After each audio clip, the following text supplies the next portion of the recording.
Hey everyone, and welcome to another episode of TheBearShareShow. This is your host, Andre Matoyer.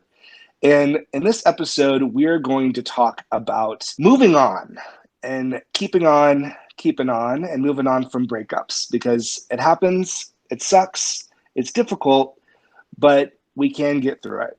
And to help me out with this conversation today is a friend of mine, Mr. Tyler Anderson. Tyler, how are you doing today? Good. How are you? I'm doing great. Thank you so much for taking the time to talk to me about this. I know breakups aren't always the funnest conversations, but I think you have some pretty good advice and a pretty interesting story to share about it. So thanks again for coming on. I really, really appreciate the invite. I've been looking forward to this. I know, and I'm glad that we got to do it. So we've known each other for a couple years, mostly via social media. But tell me a little bit more about yourself, as far as Absolutely. like being gay and social media and all that. Absolutely. So I was actually born and raised in Boston. Hmm. At 18, moved out immediately because I knew I was gay. And I'm like, I need to go find myself. So I actually moved to Florida. So when I moved to Okay, Florida, I landed in Orlando first. And I only went to one semester of school because school was just not for me. But I was having so much fun.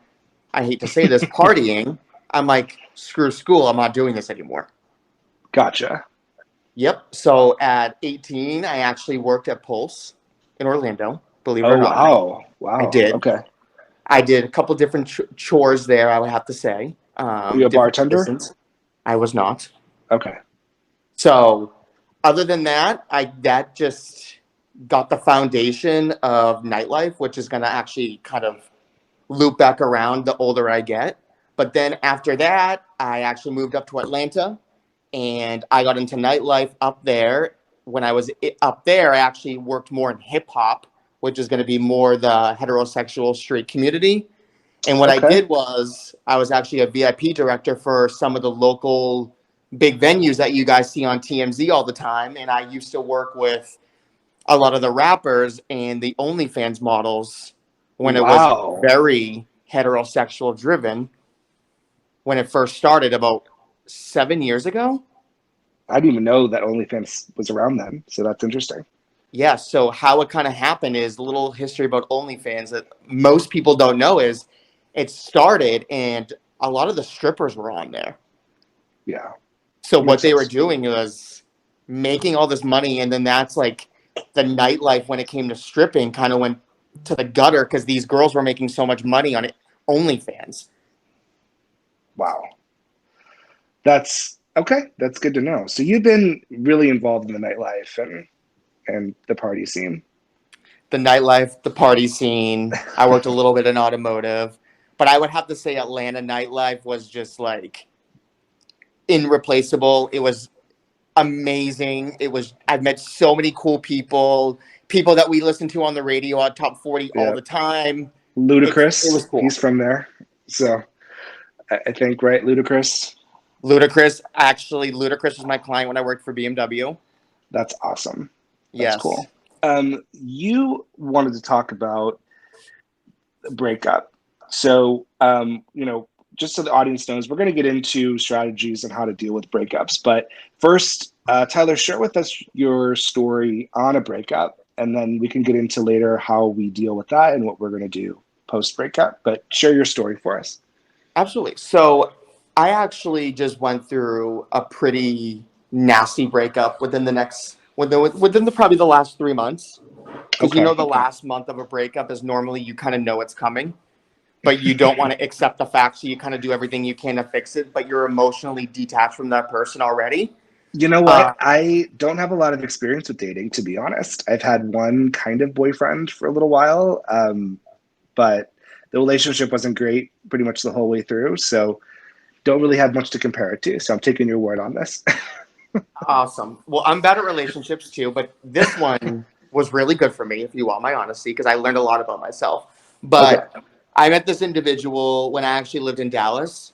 So as Okay. you can see, I've lived kind of a lot around, Yeah. and it was very unexpected. So I believe we actually met on one of the apps. I believe it was Bumble, and he was Oh, so consistent. of trying to get me to go to coffee with him. One day I'm just like, listen, I have 2 hours. I'm like, let's go get coffee today then and fill this 2 hour window in. Well, a 2 hour coffee date turned into 2.5 year relationship. Wow. So obviously he did something right. I would say that his consistency was probably the most attractive thing about him. Okay. All right. But as the relationship goes on and you learn that person, you start to see, of course, things that you don't like. And one of the biggest first red flags is one of the business partnerships that I had in Dallas with a gym to get the gym off the ground. He actually got in between us and went behind my back and lied to me about a situation and blame somebody else. So of course I go to the gym and I'm like, what's going on with this? And it ruined the partnership with the gym. And that was about 6 months into the relationship. So that's affecting your livelihood. That's affecting your business and your ability to make money, right? Correct. And like my network and the people the money that I bring to that gym. And that was my safe zone at that point, because of course, one of my things that I have to do when I go through breakups or I'm not unhappy with myself is go to the gym. And indoor cycling was one of them, because moving to Dallas, I really got out of that nightlife scene. And going to like spin and indoor cycling reminded me of the club when I used to be there almost 5 days a week, because the lights, the music, because they always play top 40 music. And it was just, that was my safety zone to grow up and get out of that Sure. nightlife scene. So I'm sorry, did you work with the gym or did you go to the gym to like work out there? Like for your So I job? used to I actually was their first founding member, and I brought all of their members into the gym. I was like the Okay. recruiter, and I convinced people to come in. It was like a Wow. promoter Okay. for a gym. Okay. All right. So he got in the way of it and that affected your relationship. Obviously, that's not cool. So what else happened? I would say after that, during COVID, he actually Okay. lost his job and moved back to New York right around the time frame of the summer. I believe it was right around like end of May, June. He went to New York, and his family has a house in like Long Island area, Okay. and he went out there, and that was a big family thing for him. So he went out for the summer and completely left the relationship because of the loss of COVID. But there's really not a lot I can do at that point. He wanted to be around his family, and I respect him for that. Okay. So you're in Dallas. He decides to take off, go back to his family to retreat during COVID. But was there a sign that you guys were going to rejoin, or was it just kind of up in the air, or what was going on with that? There wasn't, because I kind of sent him off because I felt like he was like a backpack, like leeching on and digging into my skin and needing everything that I needed. But I was still trying to keep a full-time job and pay the bills. And I was paying for two people, somebody I just met. And I kind of felt like, oh my God, I feel like I'm getting taken advantage of, because I was so severely independent. I'm a very independent person. I'd rather live by myself, do my own thing, not tell someone what I'm doing, because that's my personality, being on my own since I was 18. Okay. So since you guys were in the relationship, it slowly devolved into you having to take care of him. Does that sound correct? Correct. Okay. And that can be challenging because then you're kind of feeling like you have all this responsibility. What does the other person bring into the table? That can be overwhelming. Oh, So that absolutely. makes sense. And it got to the point, there were some things that were said to me, and I'm like, well, why didn't you go be like an Uber driver or go do Uber Eats? He goes, I don't do those types of things. Why would I do that when I have a degree and I can get a real job? Okay. And I'm like, so he didn't even want to take the initiative to go out and try to find the job at the time. Hey, that's okay. So some sort of like elitist attitude toward that type of work, but still not doing anything at all. Correct. Which okay, that's interesting. All right, so you're at COVID time. So when was it clear that the relationship was going to be over? Like not repairable, this needs to end. So let's go back into the next one. The next thing was, I had a task when in the middle of COVID, and my company owned property in actually Phoenix, Arizona, Scottsdale area. Okay. And I went out there. And I remember texting you, and you're like, when are you leaving? I'm like, 2 days. You're like, Tyler, you need to give me a minimum of a couple of days before we go and get a drink. Because do you remember when last year they closed everything around like 8 o'clock p.m. in like the Yep. middle of the summer? That's when it Yep. was. I'm like, there's no way I'm going to be able to see him. Yep. Yeah. No, we tried though. I do remember that. Yeah. We did. It. And Yeah. that was the time I started receiving a lot of messages from him in Texas. And I actually picked up the phone one day and I said, what do you want? And we had that conversation. And a 3-hour conversation turned into, I'm coming back into Dallas. You're getting it. You're moving into my apartment. You don't have to pay the bills. Wow. I said, let me think about this. A couple of days go by. Like, he was very consistent again, severely consistent. So of course, I put my notice to vacate in my apartment. I moved back to I get back to Dallas. He comes within 15 days. We're moving into a brand new apartment in Dallas together. Okay. During the move, he convinced me to throw every single thing that I had in my apartment away because he was going to buy everything brand new. But how without a job? He had a job coming back to Dallas. Okay. He got So a he job when was he able was to in New get York. employed. Yep. Okay. And I think being at home, living under the parents' roof, and saving all the money, I think he was kind of doing anything he can to kind of make it up to me after what he did to me the last time he left from Dallas. Okay. Well, that doesn't sound too bad then. It sounds like he's trying to make up for it. Doesn't sound too bad, but of course, there's always a catch to everything. Okay. What's the catch? Catch is, I made a promise to him. I said, listen, when he moved back to Dallas, I said, I know you want to be closer to your family. Let's move to Florida the next 12 to 15 months.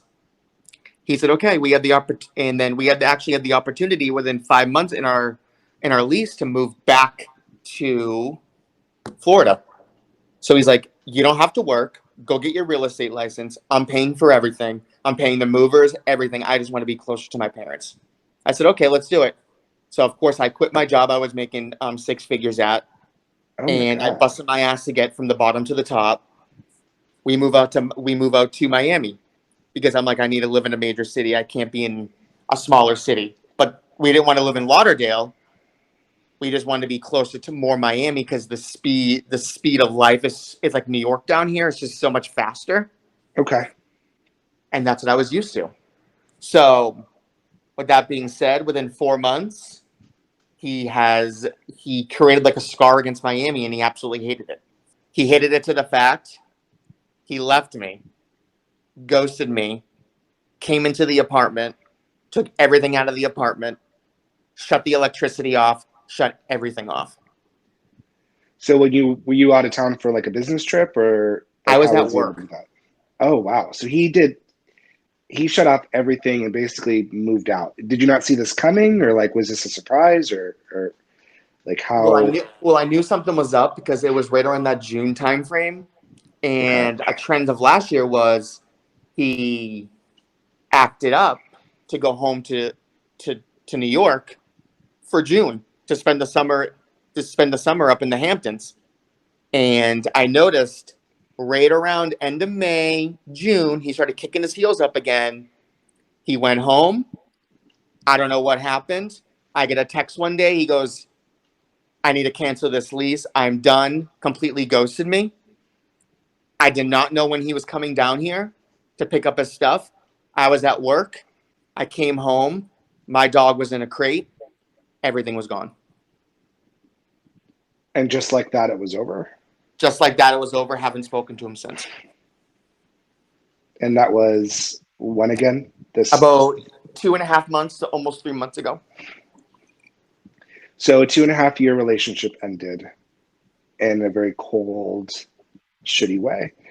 That you know, that's really disappointing. Regardless of emotions and all of that, being left in the dark and being ghosted on someone that you know is not a very mature way to handle the situation. So I'm sorry that you had that happen, but ultimately it sounds like in the long run you're going to be better off without this person. But that's a really horrible way of of ending a relationship. So I'm sorry that you had to deal with that. I honestly think it may have been the best thing for me. So, all right, let's get into that a little bit more. So you are in this breakup. Um, Breakups can be stressful for people, right? A lot of times people are quick to get down on themselves or maybe blame themselves, but you actually just answered something, which is you think it's a positive. So how are you able to like, what strategies and how are you able to sort of spin that so that you weren't feeling the way you were that first day when you walked back in the apartment and it was empty? Well, when I walked into the apartment and it was empty, the first thing I did was get into survival mode. Yeah. And I called, of course, I called my parents.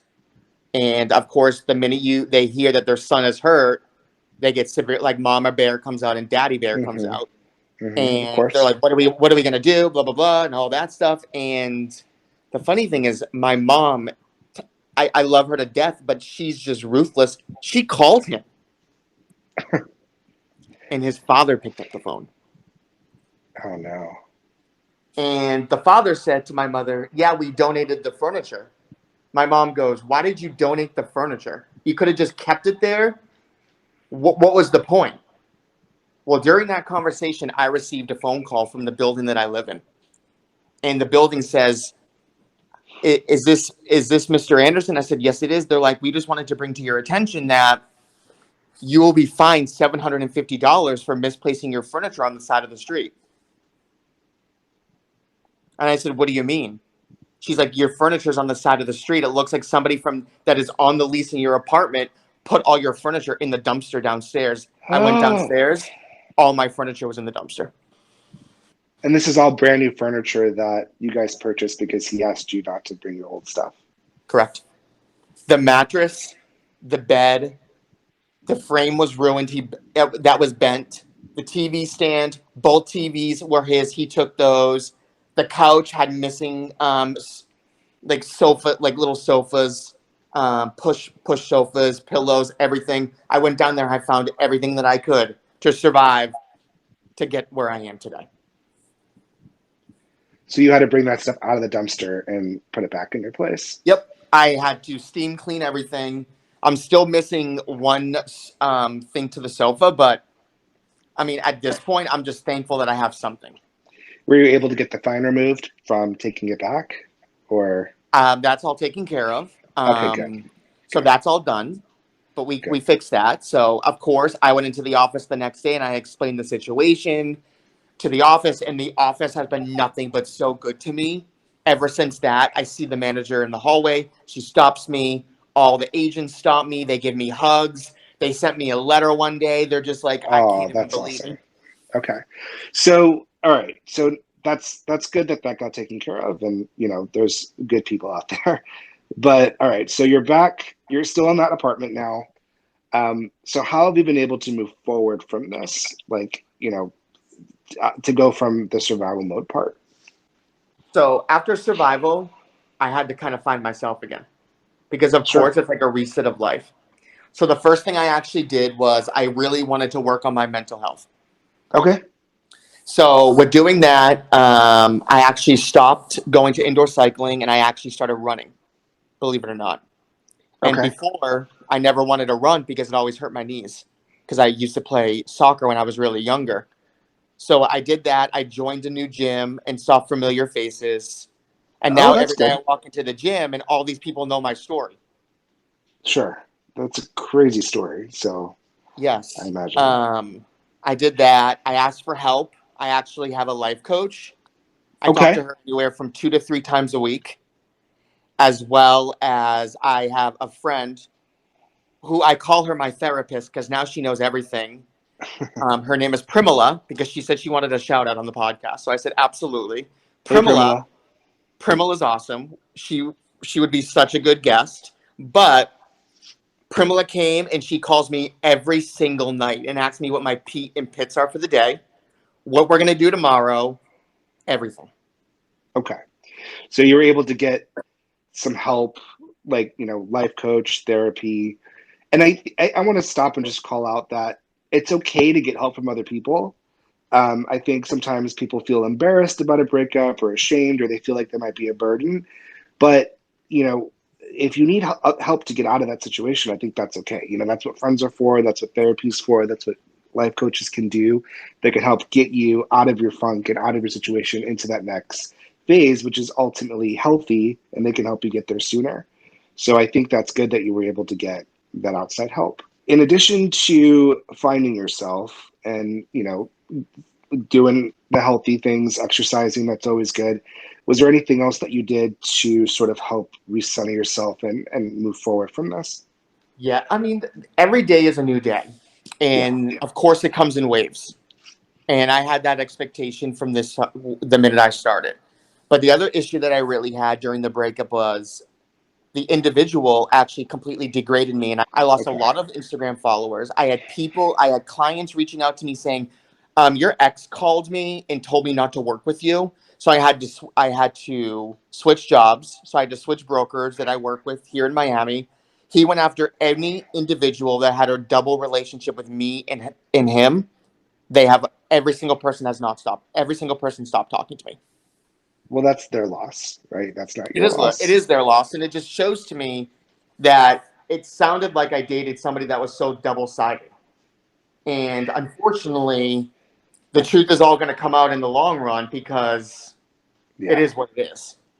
Well, your stories, is is familiar in that, I've talked to other people that have met with and been with duplicitous people, or people that maybe over time show a side of themselves that maybe would have been a red flag if they had known sooner. So, based on your experience, what are some red flags that you would, maybe recommend to someone to look out for going forward in relationships? Absolutely. I mean, I feel like lack of communication is huge.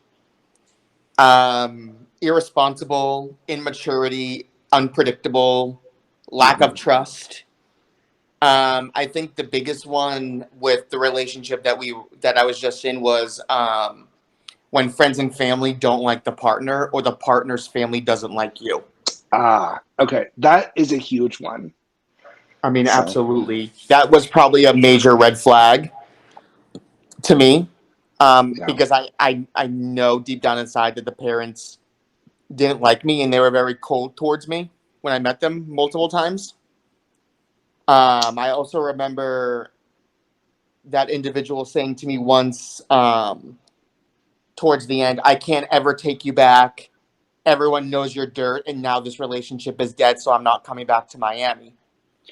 But if you sit there and dissect that text message is just proving to me that he wasn't my number one fan either. And what he Yeah. was trying to do was trying to get out of something because his influencers, aka his parents, weren't happy. Right. So he's living his life trying to make other people happy and not himself. Because when he wasn't around them, he was fine. When he Yeah. was around them, completely different person. Well, uh, that's frustrating and disappointing. Um, you mentioned communication. I think that's important too. Relationships that don't have a lot of communication, you don't know what's going on with the other person. You don't know if you can trust them. You don't know what's going on. That leads to misunderstandings and, all sorts of stuff. That can be a huge barrier.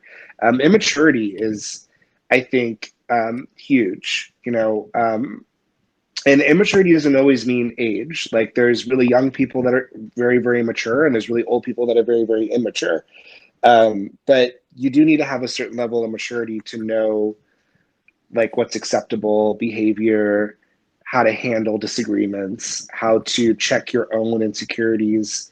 That comes with maturity. And I think that is huge. It sounds like this other person was lacking that. It sounds like they were someone that lashed out and wasn't able to communicate what they were feeling very well. So, um, definitely some red flags. What are some other red flags that you can recommend? I would say, let's take, I mean, controlling behavior. And I felt like was a little bit of a victim of that because another red flag that I should have had that I should have thought about was being almost 30 years old, controlling behavior, telling me to throw everything out so he can go buy everything under his. So I couldn't say that I owned any of this furniture because guess who bought it? Right. Yeah. And you had a gut feeling that that probably wasn't a good idea, but you're like, all right, no, this will work, right? Like, it I was sounds like, like this you is kind gonna of work. knew. You know how when you're in La La Land, you're like, oh my god, this is gonna be great. We're moving here. We're living on the 11th floor. My view is the ocean. I can watch the dolphins every morning. This is gonna be great. And then you Yeah. get here, nope. So, okay. So, 2.5 years into the relationship, when did you start to see some of those red flags? Like, how soon did that start happening? The minute we got to Miami, Okay. So, that was really the last chunk of it, it sounds I like. would say the last 4 to 5 months. Okay. Man. But before that, it was fine. You didn't see this other side, or We never had an issue. But wow. I also worked a job that I was traveling 14 days out of a time, so I wasn't home enough. Ah, okay. So it All also right. comes with that. It's just like I got my independency when I was on the road for work and going to my projects. So when I came to Miami and I was home full time and I actually had to vacuum the floor and help around the house and things like that, it was a little bit different. It was just like I saw that side of him and I was just like, I said to him, I go, this is never going to work the way it is going. We need to fix this. Of course, they sweep it under the rug and you just continue Mm, to keep walking all over it because they don't want to face that battle head to head and have that conversation. right. Well, and the conversation will either go, this isn't going to work, or okay, I'm committed, so let's work on changing it, right? Like those are the two outcomes, and a lot of people are like, nope, bye, and Correct. that's unfortunate. Do you think that technology has played an impact with breakups, like made it better or worse? What do you think? I think the technology ruins the relationship and it makes it severely difficult to recover after that relationship. But the story that I have for you is a little bit different. I was Okay. on Scruff and I received a message. And the message was, hey, hey, like very consistent. Again, consistent. Well, little do I know, it was my ex catfishing me with his new boyfriend. Trying to make you see, oh, look at me, I'm happy, and I moved on. Yep. And my Like being response was, catty. my exact response was, you can have them. But I Yeah. think that is what put the icing on the cake. So bullies and people like that, a lot of times they're insecure and they want two things. They want to get a reaction out of you and a rise out of you. But if you are calm and you don't give them what they want, they don't get what they need and then they move on, right? Like if you react, then they're just going to keep doing it again. So you did the best thing there. That was good. I always think about like Facebook, those messages where not messages, but like on the feed where it's like, hey, memories from 2 years ago. And then you see that other person and it's like super awkward. So I know that, really anyone, gay men in particular, but gay men are notoriously difficult for wanting to commit to a relationship. And then when you are in a relationship, some of them are afraid to leave the relationship, right? Because they're scared that they're never going to find someone again. So, what advice can you give to someone who maybe is in a failing relationship and they're too afraid to like break up? Like, what would The, you say to that? the best advice is to take ownership, communicate in a loving way, and just be you. Don't change yourself for somebody else, and that is a big one that a lot of people do. That we probably all have friends that do that. Don't Yeah, change yourself for somebody else. And when you go to darts every Tuesday, you go to darts every Tuesday, or you go to right. pool every Thursday. Don't stop going because you have somebody at home that doesn't want you to go. And your partner should be supportive, right? Like they should have their own things that they're doing, and like it shouldn't be something that you feel like you have to choose all the time. That's kind of the controlling aspect. That's kind of toxic, right? Like making you feel guilty for living your life is not good. Um, and I think, like you were saying, taking ownership of that, like I think it's kind of like ripping the band-aid off, right? Like, it's going to hurt, but ultimately what happens?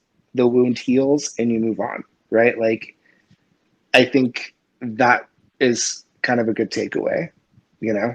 Like, Absolutely. just, it's going to suck. It's going to be hard. It's going to be worse before it gets better, but just do it. And I like what you said earlier about, you sought mental help. You went to the gym. You were being healthy. You got support. That's huge, you know? I felt like I kind of had to.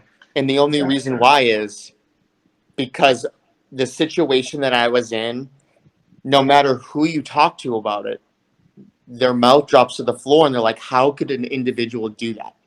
And it comes to it's like, it's like in his head, you wonder, why did you do that to somebody? sure. Does all of the people that he knows do what they did? Like, did you get told what to do? What made you think of this? Did you read this on a blog that this was the right thing to do? What? Like, why did you do this? It doesn't Yeah, matter at this point who did what during the relationship. At this point, the questions that I have are, why the fuck did you do that to me? right. Like, you basically disrespected, and not you, but like he disrespected the 2.5 years you were together by how it ended that way. Even if you don't stay friends afterwards, you should respect the other person enough to end in an amicable way, and that was not very mature or amicable. Um, and that's disappointing. And it's scary. Like I said earlier, don't have a lot of relationship experience. People are always like, how or why is that? And, you know, I'm picky, and there are certain things that I look for and certain things that I do keep my eye on in regards to like red flags. I do need someone who's mature. I do need someone who can communicate. I do need someone who is independent. And I don't know, like I haven't really met that yet, or maybe I have, but it's exciting, but it also makes me nervous. Like I'm excited about new opportunities for relationships, but it scares me that they may end. But you got to focus on what's in front of me. Absolutely. I mean, my biggest wreck is taking things day by day. Um, that's the best advice I can give you at that point, and continue to live your life. You do your thing, they do their thing. When the time is right, that's when you start putting things together and things like that. I mean, there's some serious cases, of course, in the LGBT community when it comes to divorcing, and they're just as bad as having kids and dogs Yeah. and all that stuff. Because when you start getting dogs involved, because we had 2 dogs, now the dogs are also separated. Ugh, Those dogs live together their whole life. yeah. So it's like Now this one, they're, I have one, and she yeah. walks around the house and she's looking for the other one. If I say the other one's name, she runs to the door thinking that that dog is actually going to come past the door. Oh, So it's like both of us are going through the breakup. yeah. When do you feel like, you know, it's okay to start dating again? And then would you ever be open to the idea of getting married?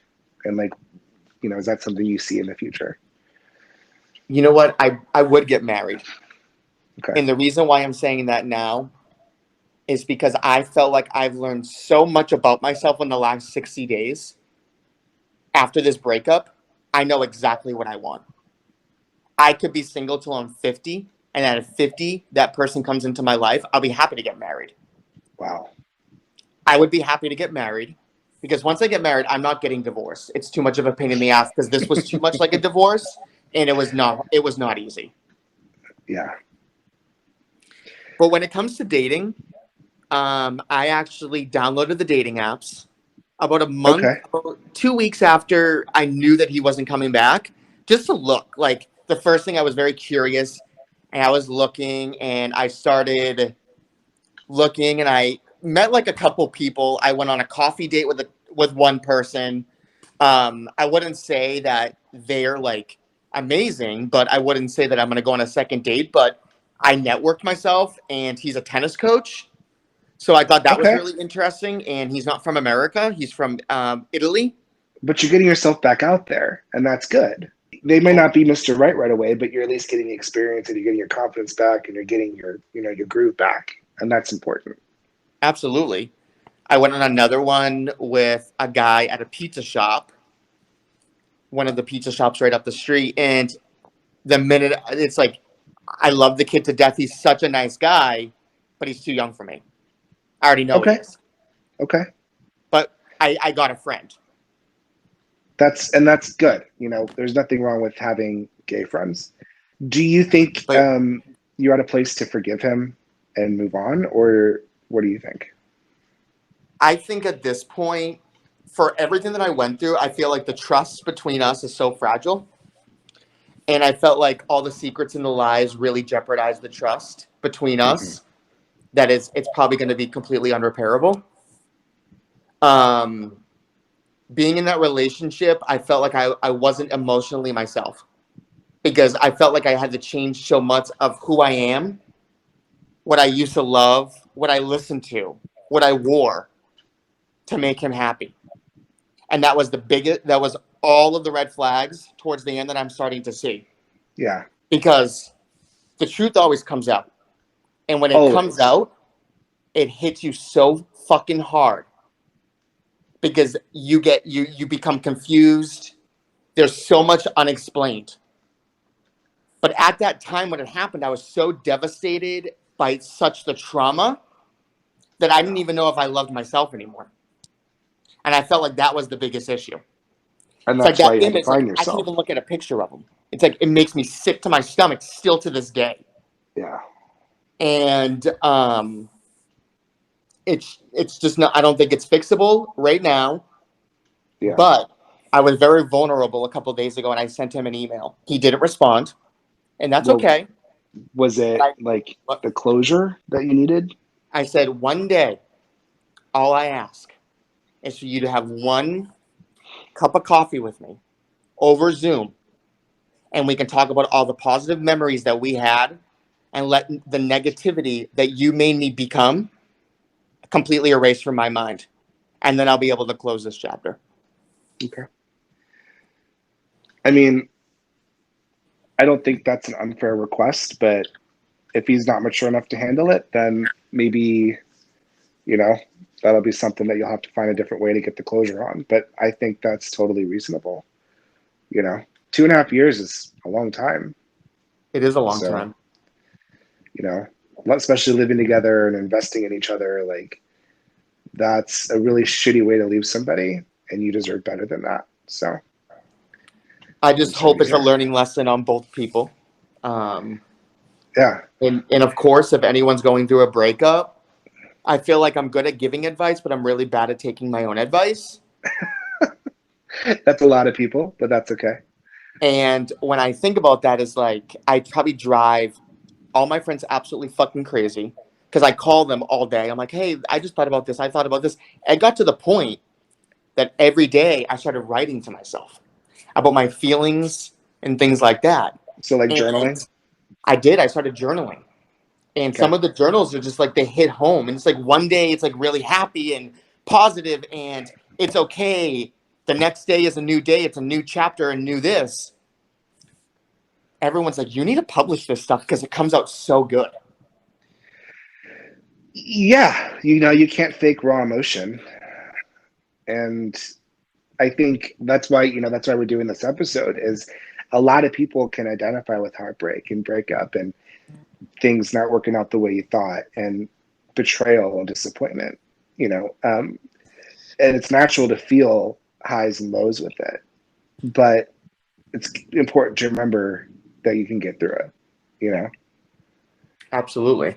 What do you hope to see in the future, like long term, for like how men treat each other in relationships and breakups?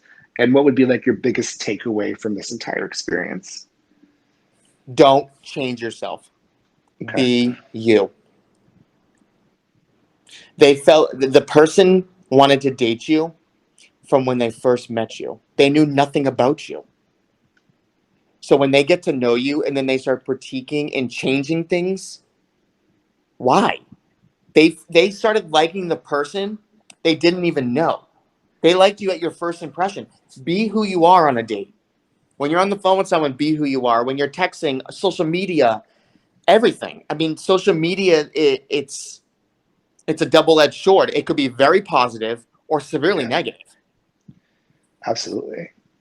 That's, we hear it all the time, right? I mean, you hear it from the Disney Channel to like adult movies where they always just talk about being yourself. Romantic comedies bring that up all the time.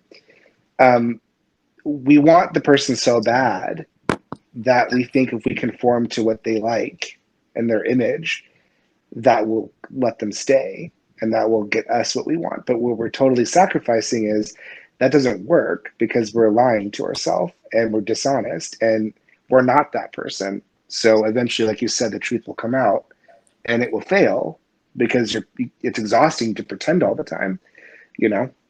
And then that person's going to realize that you're not that person and they're going to feel deceived. And then it's just super awkward. But like, I like what you said a lot. That person decided to go on a date with you. They decided to date you from whatever impression you gave them. So let it be yourself so that you can know that they like you for you and you like them for them. You know, that's Absolutely. huge. That's amazing. Um, well, this has been a great talk. I think, I want to thank you so much for sharing your story. You know, I think people that are experiencing breakups, we all feel it in a certain type of way. Whether you're the one breaking up or whether you're the one that got broken up by, it's still hard. The ending of a relationship, the closing of a chapter. But I think ultimately your points about being yourself, being healthy, all of that is huge. So thank you for sharing that with me today, Tyler. Well, I appreciate you having me a guest, and hopefully we will do this again. We'll do like the advice 2.0. Uh-huh.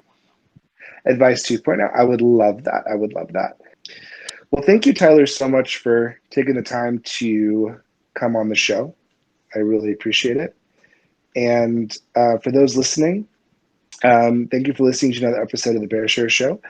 Please like and subscribe to the show wherever you listen to your podcasts, whether it be Google or Apple or Spotify or YouTube or Facebook. If it's where you listen to your podcast, that's where you'll find me at The Bear Share Show. So thank you so much again, everybody. And Tyler, thanks again for jumping on. Absolutely, anytime. All right. Bye, everyone. Have a nice night.